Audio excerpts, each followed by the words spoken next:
welcome back. This actually is a good time to tell you that I just subscribed to ChatGPT. You did? Yeah, like the actual like $20 a month thing. What for? What's the use case? Oh, dude, I've been using it so much lately in terms of just like really simple tasks, but also just like a ton of image generation. Like a ton of image generation, and they only give you like 3 or 4, and I'm just like, nah, I need a million. What are you generating? Like stuff for Maddie's video, or like screenwriting stuff, or storyboarding? Like graphic ideas, logo ideas, like photos essentially, or like remixing photos and stuff to be like, I have this photo, make it look like a painting or whatever. Gotcha. Okay. Dang. My boy's paying for ChatGPT. Yeah. He's real AI pilled. Yeah. Lately. I felt so weird. I was just like, I cannot believe I'm doing this, but it just feels right. Yeah. Dude, I will say like, and I guess like I'm making fun of you, but I think I'm pretty much on the same vein where like I'm using all the DaVinci Resolve features that I can, that make sense, that are AI pilled. Yeah. We're going to talk about the inspiration tab today, which I'm sure is our title or something for this episode. And then, at work, like not for image stuff, but like anything text-based, I use the absolute bejesus out of Copilot because that's the Microsoft stuff. Oh, yeah. And same thing. It's just like simple, basic things where it comes in really handy. And it's like, man. I feel like it's a slippery slope, honestly, to be like, yeah. Let me just ask this. Oh, wait, it can do math for me. Okay, wait, can it help me budget? Oh, wait, can it help me do that? And then it's like, It's just like all of a sudden it just has your ins and outs of like a couple of my friends are just like, yeah, if I have a problem, I just go to ChatGPT. Like, it's basically my therapist. And they have like actual therapy sessions. My one buddy, he has it like on, like he voice chats with it. And he's like, dude, it's scary. And that he's the one who's just like, yeah, I pay for the subscription. And I was just like, let me just try it. Let's see. Yeah.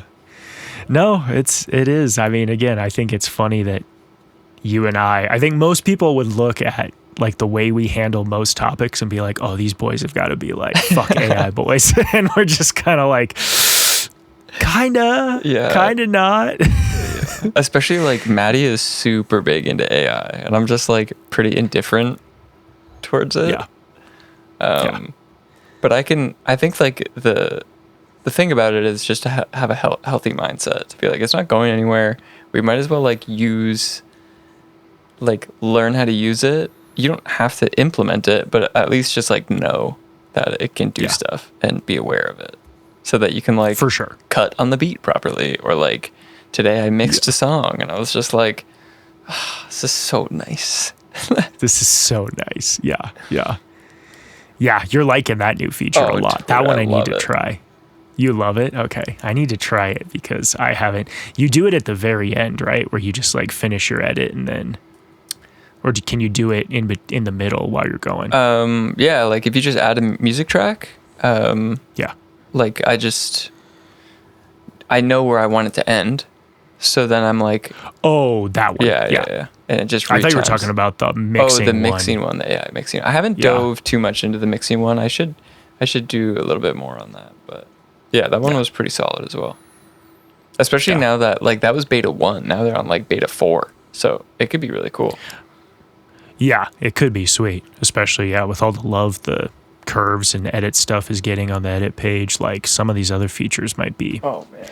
Things they might be so good, and I didn't even try the first iteration of them. Yeah, but that's so fair. So, like, apparently the edit page or the keyframes. I'm just plugging in my camera. Oh, I was like, "What are you doing, dude?" Like, oh, this thing about DaVinci Resolve. Let me go grab this physical thing in my room really quick. I wanted to show you. I was like, we're talking about software, dude. Yeah, they actually sent me. Look at this. No, I'm happy that they're like really fixing the like keyframe editor. I think it's needed. I think it'll be so good. Yeah. in like a year. Oh yeah. It'll be incredible. Yeah, give it. Well, and here's what I was thinking about, to be honest with the viewers, Patrick Sterling put a video out about it today. I have not had time to download and play with it, but like the fact that you have the floor thing is a huge win. And then he said you could right click and it would tell you like what kind of curve in or out. And I feel like if it's not there, because I didn't totally I was half listening, maybe I missed it. Either it's not there or it's definitely going to be there, where we're going to be like exponential in and out on the right click. Fair. And you give me that with the floor stuff, and like we're done. Yeah, I think that's all I want, baby. Yeah, like the flat curves or the flat handles fixes the problem that I was getting upset about. Because you were like having all these swoops. Yeah. But even then, like I think my curve doesn't matter. One thing I was driving home today, and I was thinking, I feel like Patrick would know this. So Patrick, if you're listening to this, fix us up. I was wondering, because I accidentally upgraded to DaVinci 20 in the studio mid-project, and I was like, oops. Oopsie. I was trying it out at home, and then I exported a project and went into the studio, and then so now we're all over on DaVinci 20. But my question for Patrick is, when you're doing tools, are they backward compatible, or when do you make tools, do you downgrade to like 19 or 18 to the stable releases because other people are using those, or have you experienced like making a plugin or a preset in like the latest version, so it would be 20, and then you can install it on 18? Is that possible? Does that create bugs? Is it not backwards compatible? I don't know. I've never tried it, but it's something I was wondering on my drive home. It seems to be forwards compatible because Motion Tween still works. Although I don't have a lot of specific examples, but it does feel like it's been glitching and struggling a little more in 20 than it was in 19, which might just be, I don't know. I'll keep you posted, because I'm trying to think of what were the things. Maybe with render cache, it was kind of choking a little bit. Yeah. Yeah, I don't even remember. I'll let you know. But I remember thinking like, I feel like it's struggling here on something, and now I'm struggling to remember what it was. But yeah. All right. Well, let's move on to more AI. I'm trying to think of how to. So I'm guessing real quick before we start this topic. I'm guessing you watched the Corridor Crew video. I watched, which is literally a minute and a half. Because I feel like you texted me like almost right as I finished it. And I was like, oh, he just watched the Corridor Crew video. Yeah. I saw them go to the tab, and I was like, I've been to that tab, and it was poopy garbage. Poopy garbage, real bad. Because like, so I struggle often to, I don't have a problem with like ideas in my niche, but I like to try to like figure out ideas out of my niche. And I struggle with thinking about those, but I could come up with like, 5 tips for a DaVinci Resolve. Like I could do that all day. And it's just like, I think anybody can. But like, how can you put a spin on that to make it like a clickable title? So this was very interesting to me, and should be interesting to you if you are interested in making content on YouTube. Yeah. Well, and I think it's interesting because we're probably not going to show our screens, but we'll talk through stuff today as we look at our inspiration tabs. But I did find it really interesting how against this Sam and the crew were, because they were like, the ideation process is sacred. Don't touch it with AI. All the other stuff we like flirting with, but don't do this one. And I'm kind of with you. I am so curious to see what it recommends, especially because, and I don't know that I want to go down this tangent too much, but like I'm on a real kick right now, and I'm sure it will die very shortly, where I'm like, I really want to try to do 1 video a week about editing and like be consistent. And if it's a 2-minute video, like just make it happen kind of a thing. And I feel like this tab could be sweet for that. So like anyway, maybe it's like, is this how you make consistent content? Because it's just like, one time I heard Colin and Samir say you need like 50 ideas, and that's your year. You're done your year. And I was like, wait a second, what? And that blew my mind, because it's like, yeah, actually, if you have 50 ideas and you're not questioning, and you're just like, I finished this one, next idea, finish this one, you have your entire content schedule. You can come up with 50 ideas in like a week. You can come up probably a day. You know what I mean? In a day, I think you could do 50. Yeah, depending on where your brain is at. Yeah. But like within a week, you could probably have 50 really solid YouTube ideas. Yep. And this could just fast track it. Do we record the screen? Do I record my screen right now? Do we even know how to put that together? I was going to say, I don't.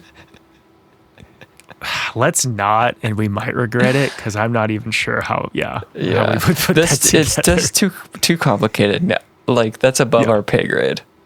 Yeah. Sorry for the folks watching and listening.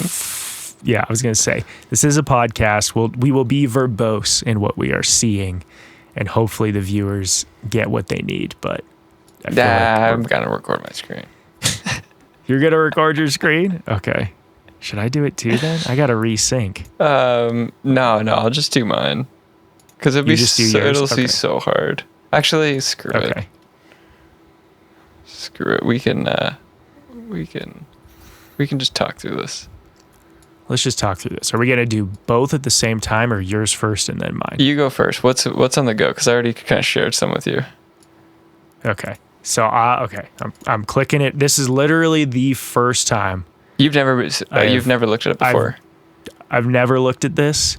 I didn't even know it existed until I watched the Corridor Crew video, and I'm opening it now. I see ideas for your next video inspired by your channel, and it appears to be loading. So it definitely hasn't looked at my shit before. Okay. Video number 2 that makes thumbnails too? Yeah. Although they're kind of... Dude, they are kind of janky, but the other day when I first went on, I was like, that's an amazing thumbnail. So they are like shit all the time. Yeah, some of these are good looking thumbnails in terms of like eye catching. Okay. Video number 1 idea based on things on my channel.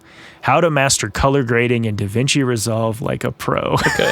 So I think we should also start with like, I believe this is a good indication of what people are actually using. You have to remember that YouTube is like a search engine. So like people are actually typing this stuff in, and I think because I'm looking at mine and I'm like, it doesn't really relate to my, like, specifically to my channel, but it knows that you're in the niche of editing. It knows that you do Resolve, and what are the search topics for those things. Yes. Yep. Well, it says it right underneath the video. Very popular topic with your viewers, which I think means it's not necessarily something you've done or would do, but people really want this, which everyone wants to learn about color grading. It's just kind of funny because I am not a colorist or could teach anything about the color page other than the literal most basic shit. Yeah. It also gives you, which is interesting, like these little rings essentially of like how interested or compatible your viewers actually are, which is like, some viewers are interested. It's really popular. It's super popular. Like there's tiers to it, which is also cool. So which tier was that? That was at the very top? That's at the very top. Purple ring is like almost 90% full. Okay. Yeah. Okay. So let's go top to bottom then. Okay. Second one is DaVinci Resolve's new AI features, a deep dive. It's just like that's AI meta. Recommended AI. Like, oh, you should talk more about AI. Super meta. That one's good, and like I certainly have been kind of doing that already. Just not that exact. What's title. the ring? What's the ring? Same, like 90% full. Okay. All of them are actually 90% full that I got, which is weird. That is cool. Mine aren't. Okay, let's keep going down. What else is up? Okay. Number 3, Final Cut Pro 11, the best features for video editors in 2025. Okay. Number 4, the best video editing software for beginners in 2025. Okay, I like that. DaVinci Resolve. There, that video is done. Clip this. Clip it. And then the last one. This one's hilarious because I think I have an old video that has done super well consistently throughout the lifetime of my channel and is not relevant at all to anything I do now, which is why the Mavic 4 Pro is the best drone for video in 2025. No way. That's crazy. So that video did really good on your channel then.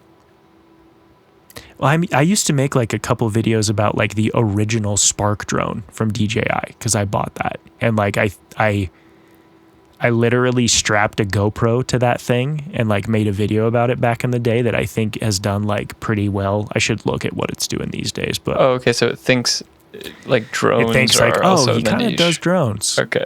Yeah. Okay, interesting. But what else we got? That's it. So that's the inspired by. What's this? How do you? Oh, you can save them. Yeah. More options. Okay. Oh, you can do a little thumbs up or thumbs down on the idea. That's kind of cool. Wait, so like the drone one, I could. Oh, like helpful or something wrong. Yeah. Here, let me try it on the drone one because that one's definitely something like not wrong. helpful. Tell us more. I could just say not something. I don't know. I wish it would regenerate. If I just recycle the page, will it regenerate ideas? I was going to try that next. It does, yeah. Okay. That's crazy. So if you don't save them, they're lost, I guess. That's actually super wild. Okay, so you could just keep refreshing this page and get 50 ideas. Yeah.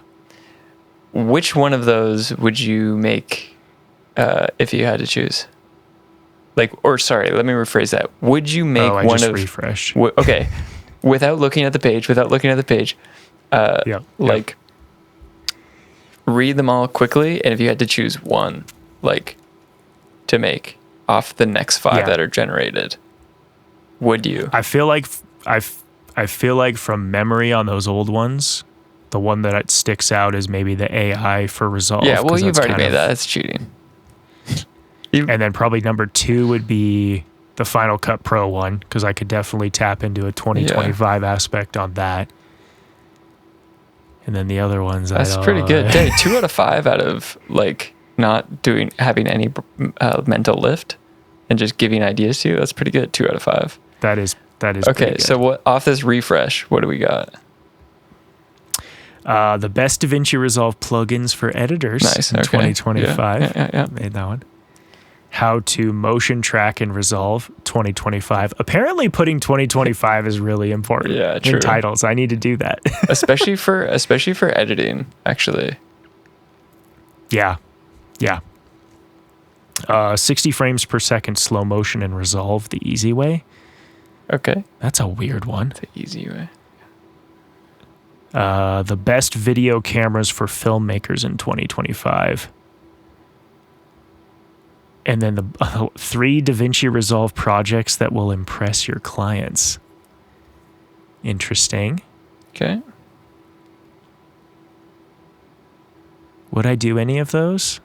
I could probably make the motion track video. I haven't done one of those in a while. We could recycle and add a new spice on that. Motion track, yeah. I've made the plugin video 1,000 times, which is Motion Tween, boys. By Motion Tween. The other thing I want to do, there's a little like bubble on the side that says spark an idea, and it's basically like you give it a prompt and it'll give you a suggestion. And I'm curious, because we're similar niches, if we were to type the same thing in, will it actually give us the same results? Oh, yes. We should definitely test that. What should we type into it? I don't know. I want to read mine are like on the similar plane as yours. Yeah. What do you got? Some how-tos. Also, I also have a AI one. And then like a rogue one. So my rogue one is modernizing old camcorders. I made a camcorder video. That lines up. Yeah, that's sick. free 4K lens flare overlays for DaVinci Resolve. Yes. That definitely fits in my bucket. Yep, that's a good one. Using AI to create cinematic transitions in DaVinci Resolve. How to make your videos look like old film.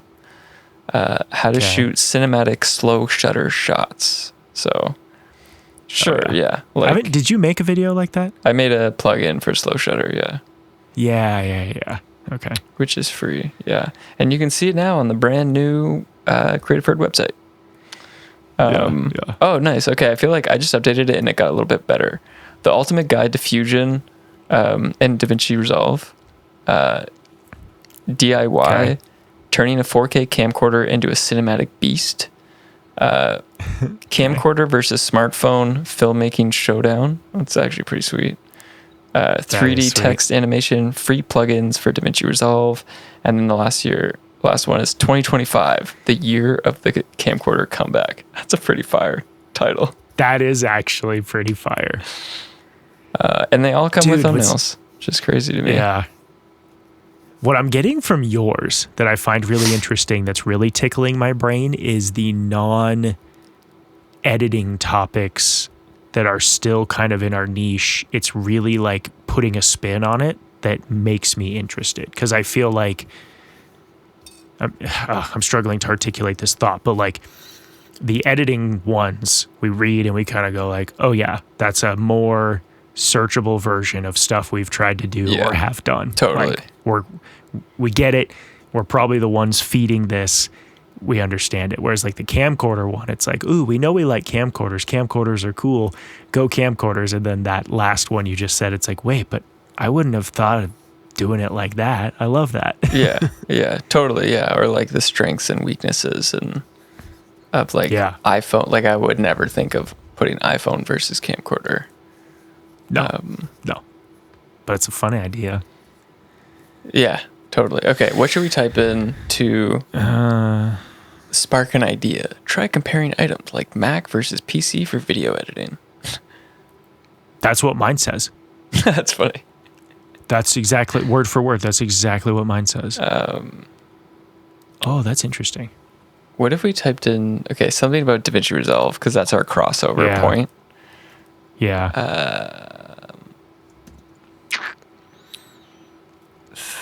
30 days of DaVinci Resolve? Is that a stupid? I don't even know what that would be, but yeah, let's see. Let's see. I like it. All right. Get suggestions. I mean, that's already a pretty, like, you've got an idea there, and I know where you're headed with this, and I'm curious where it takes us, which is like, what if I learned DaVinci every day for 30 days? 30-day challenge. Okay. So I have DaVinci Resolve 18, which is hilarious.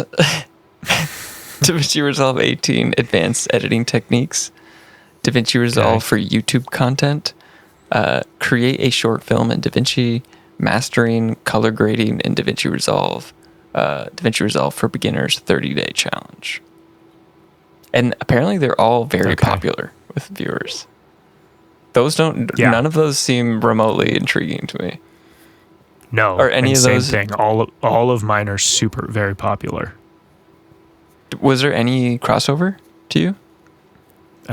Some are similar. Let's see. First one is DaVinci Resolve for filmmakers, advanced techniques. So that one's kind of not that close.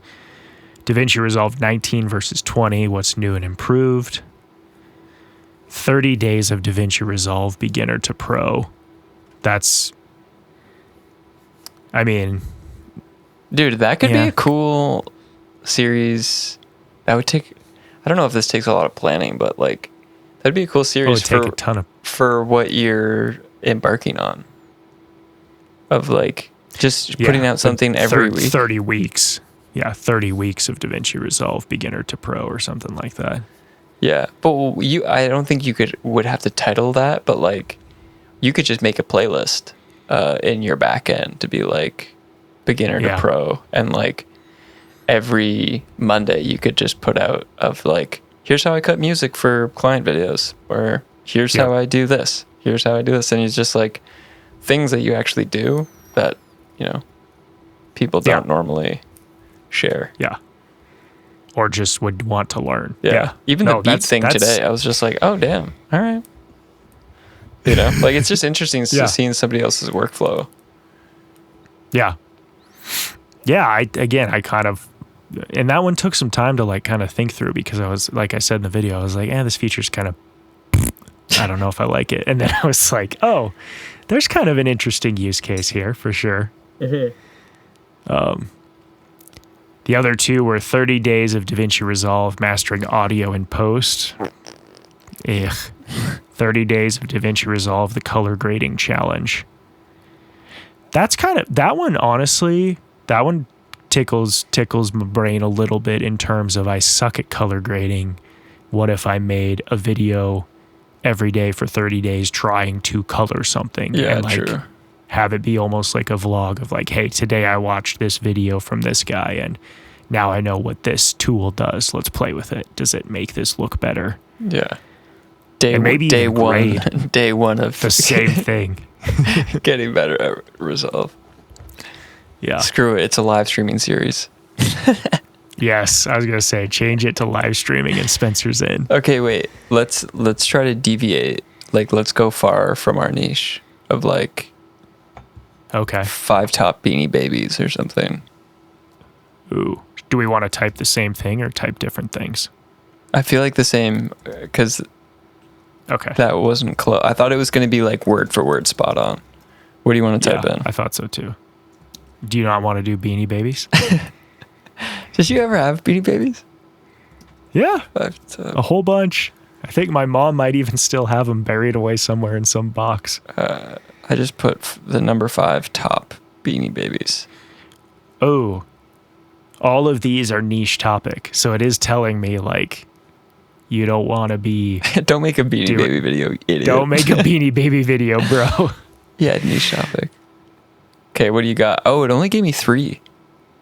I got 5. That's so funny. Some of these thumbnails, like... These are good. These ones are really good. These are really good thumbnails. Like, I'll take a screenshot and text it to you because... The most valuable Beanie Babies today. I'd watch that.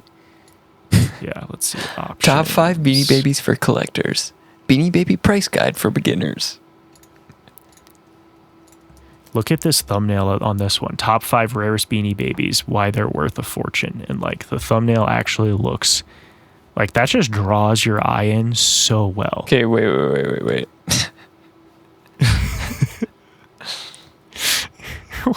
This is like the same fucking thumbnail. Is it really? Dude, that's very similar. Actually, I have one that looks super similar to that too, which is how to spot a fake Beanie Baby, a collector's guide. Now this is just turning into us like sharing thumbnails. Do you have this one? No. That one's pretty unique. So it's very interesting that it like it kind of just poached Spotter Studio. Honestly. Yeah. Which it did. Sucks, but like Spotter Studio, if you don't know, was like kind of a very similar platform with this. It definitely has a better deep dive system that you can like kind of go in and actually plan out your whole video, but it would give you thumbnail ideas. And like now that YouTube is doing this, they're actually not bad, especially for a starting place. But for something like a Beanie Baby, like I would just run this. Unfortunately. Yeah. Like that's just for sure. Like they're that looks good. better than anything I would make. Yeah. I mean, when you want yourself to be in it, you kind of have to do the groundwork. But what'd you type in? I typed in the editing of Star Wars as my ground, as like my starter, just to see like, okay, could it come up with something that it thinks is like. There's some stuff here. Some of these thumbnails are kind of wacko. You should do something about matte paintings. I found a bunch of great stuff about matte paintings for Star Wars. Yep. Dude, you know what you should do? What the hell do they have? The cross dissolve? No, they have the wipes. The wipes. Final Cut, I think, has a lot of those wipes baked in for sure. No, these are interesting. Not a lot of these score very high. The most popular one is Star Wars editing, The Force of Rhythm. The Force of Rhythm. That's a crazy name. All of mine, when I typed it in, they all got niche topics. Niche topic, yeah. And it couldn't create thumbnails also. Oh. And it's like how George Lucas edited Star Wars, the sound design of Star Wars, editing techniques used in Star Wars. I got how George Lucas edited the original trilogy. So hold on, let me just type in a name. I'm type in Patrick Tommaso. Oh, dude, this is an interesting idea. No. Sorry, I'm just sending that for the record because some of those thumbnails are actually pretty insane. But oh wow, your thumbnails are super good. Yeah. They really understood. Okay, so you can't... What if I typed in, like, Casey Neistat? Yeah. Casey Neistat. Or Peter McKinnon. Like, what if we went for one of like, the biggest of the boys? Does it? Yeah. What Casey Neistat would be doing in 2030. The evolution of Casey Neistat's style. Casey Neistat's influence on YouTube. Casey Neistat's impact on filmmaking. None of the thumbnails. This episode is probably so weird. I know. Peter McKinnon's creative journey from vlogging to filmmaking, and the thumbnail is like way whack. So I'm just like, I get like, yeah, I'm a little bit confused, but also at the same time, I'm like, it's a great generation, especially if you have a starting point. And maybe it's even better if you don't have a starting point, is kind of what I think, because you can just kind of hit refresh consistently. What do you think? Yeah. Well, here's real quick. This one caught my eye. The evolution of Peter McKinnon's editing style. True. And it scored high with the viewers. Yeah. That's a pretty good one. I'm with you. Like the fact that you can refresh. Like I think Sam said the same thing, and I think we both agree with this. Like probably taking these word for word or shot for shot is probably not the best right now, but I don't know. That Peter McKinnon one is something I would make. Like that title, if that's a good title, that's the best way I could make a video about, hey, here's how Pete's editing went throughout the years or something, and like broke it down. Yeah, that is very true. And if you click into that, if you click into the idea, it gives you a hook, it gives you an outline, and it also gives you an option to like type some stuff and refine your idea. It gives you thumbnail options. Like, holy shit. I know, dude. This is crazy. Yeah. Ever wondered how Peter McKinnon's editing style transformed from basic Final Cut Pro cuts to the visually stunning masterpieces we see today? Join us as we dissect his editing evolution, uncovering the tools, techniques, and influences that shaped his signature look. I mean, it's a starting point. Yeah. You can always tell when a script is AI. It's so trash. Shaped his signature look. No one would say that about editing. What's your genuine thoughts on, like, do you think people are going to use this from like 0 to 100? Like, use it for the full way of just like, I would prefer to use it just for the inspiration of it versus like clicking in and being like, what's my outline of this video? Okay. What's my hook? Yeah. What's my thumbnails? Okay. And then just doing it. It would be interesting to do one video just like purely based off this. Like to create it to be like, here's the hook and here's the outline and do exactly what it says. But I just don't see, I don't know, maybe that's just like my old man coming out, but I'm just like, I just don't see this catching on in the way that they've put this much work into it. You know, like the inspiration is enough, I think, to be like, cool, yeah. For sure. Yeah, it seems like there's probably more here than should get used or... Oh, this is interesting. I just refreshed and one of the thumbnails has a bearded man that looks nothing like Peter McKinnon, but it's bearded man. Yeah, no, I mean, there's going to be people who for sure do it. Like, we're thinking about doing it for fun, but I'm sure there's going to be people that bought this and like try to just generate all kinds of content around this. I mean, there's people basically already doing that today. Right. And I don't watch, at least as far as I know, I don't watch or am not interested in anything of that flavor. So I feel like, I don't know, like it just seems like there shouldn't be an appetite for the full throttle copy and paste from the inspiration tab. But like you're saying, for inspiration, I think it's got a place, man. I don't know. I'm more impressed than I thought I would be. Yeah. Oh, I'm definitely impressed with the fact that like I often struggle with like sometimes you just need that push over the edge of like sometimes you have the title of just like, oh, like, okay, I have the like inkling of an idea, but like how do I make this 10 minutes? And maybe plugging that into the idea generator and then getting an outline. Although like I just typed in some things while we were sitting here of like videos that I'm working on.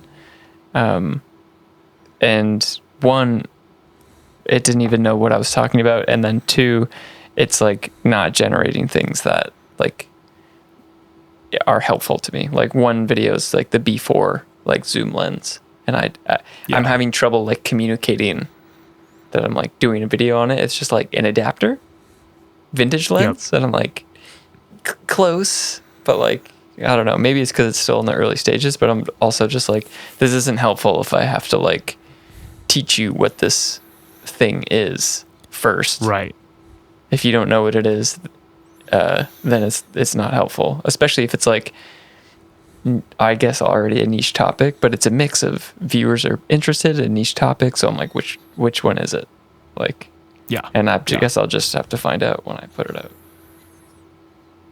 Yeah. I feel like I've been saying that forever, sure. but I am still working on the same video. And we're still working on the same one. Yeah. And now I'm working on 2 videos. As if not the number one, but a big fan of Spencer, I am very much excited for this video to come out. Eagerly waiting. Yeah, man, it's been a journey of like, I've been through 4 lenses now. Jesus. What was the problem with the first one you had? Electrical. It like stopped electrical issues. Yeah. Damn. As far as I know. And yeah, so now we're all set, and now it's just like shooting the thing. So it's like it took me forever to like actually get the lens and like get it working and then get one that I wanted, and now it's like taking it out and like getting it on set and like using it for these ideas, but they're so specific that it's just like, you know, like every shoot that I go on I can't use it because it's like such a specific look. So I'm like having to craft these shoots around it, or like go on a music video shoot and then just be like, okay, what if we do a really quick side piece of like, with this like crazy zoom lens, and it might not work, but at least I have content for my YouTube video. Yeah. But yeah, you don't have exactly a ton of free time to just like shoehorn that into all kinds of stuff. Oh gosh, no, not right now. And I'm working on this little like 2-week period using that other camera. So that one should be a little bit more straightforward and easy, and I'm trying to create no pressure for myself for that, which has been kind of nice to be like, just use the camera for 2 weeks, whatever happens, and then just do a sit down and here's what I thought. And then just vibes. Vibes. How'd you feel about it? I so far I really like it. It has an app, but I have an iPhone 13, which is like, I guess, old now, and I don't have a USB-C on my phone. Oh, okay. So it needs USB-C, so I'm just like kind of shit out of luck on using the app, which is like the main feature of the camera, unfortunately. That's crazy because I have 14 wasn't USB-C either. Oh, for real? They started that. I think that was 15 that they started finally doing that. Oh, dang. So, really, that sucks. I know. That's interesting. Yeah, you would think that wouldn't matter, but I even bought a dongle because I was like, oh, maybe I can just buy a dongle from off Amazon, No, that was a waste of Didn't like work. $6 or whatever. Oh, dang. Yeah. That sucks. Yeah. But like the image quality is like pretty sweet, or like you like the... It looks like a camcorder. Okay. Yeah, like it's definitely that vibe. Shoots like a square, so you can kind of hold it however. But yeah, nothing fancy. Just a single button. No dials to switch your settings. But yeah, Hey, this has been so disposable weird. camera. Yeah, literally. It's yeah. Yeah, what's going on with you, man? This is the weirdest podcast we've ever done. I know. We were like deep in AI, and then we were just like, okay, we're done. Yeah, we've had enough. I'm done here. We've had enough. Yeah. No, I'm trying to think. Yeah, same. Super busy. And I think that really like my creative goals right now have just been kind of like I mentioned earlier, just trying to do reps. Yeah. And I'm not. It's just so funny because like, and I even when I was shooting that little short before we started, I like pulled up my camera and I was like, man, good lighting, just kind of pointing this thing around the shed. It's like there are other things I can make besides sticking it right here and just staring it down and talking about editing. But like, I don't know, I'm definitely very at peace currently with just hitting the reps and trying to like at least make something. And I know what I can make. I know what I can make well, and we're trying to focus on that, I guess, currently. Yeah. But, and how can you leverage AI to make that easier? Inspiration tab, obviously. Yeah. No. I don't know. I mean, I think the workflow, I did this last video in Final Cut just to like... Man, it's crazy that you switch so often. Just kind of see, just remind myself. But like the workflow I've got with Resolve with some of these new AI tools is insane because I do 2 angles. So the angle splitter is really nice, even though it doesn't really work that well for a 2-camera multicam that's not a podcast. But it still makes cuts, which saves you a little bit of brain energy. Right. And then you just kind of like go, okay, hey, you made a cut here. That's not quite right, but here, I'll just shift it a little bit. Okay, now do it there. And then do that. I saw a plugin the other day on the DaVinci Resolve Facebook group that it was a plugin that was Premiere and DaVinci, and it makes a rough cut for you. Like that's its job for anything. For anything. Whoa. Yeah, you just type it in. Like you prompt it to be like, it's this kind of video. So I don't know if that's the future of what's eventually coming, but I was just like, whoa, close. Yeah, whoa. That's my job there. Yeah. Mr. AI. If you had a gun to your head, what program would you choose right now, today? DaVinci Resolve, for sure. There's just way too many fun things to play with these days. Fair.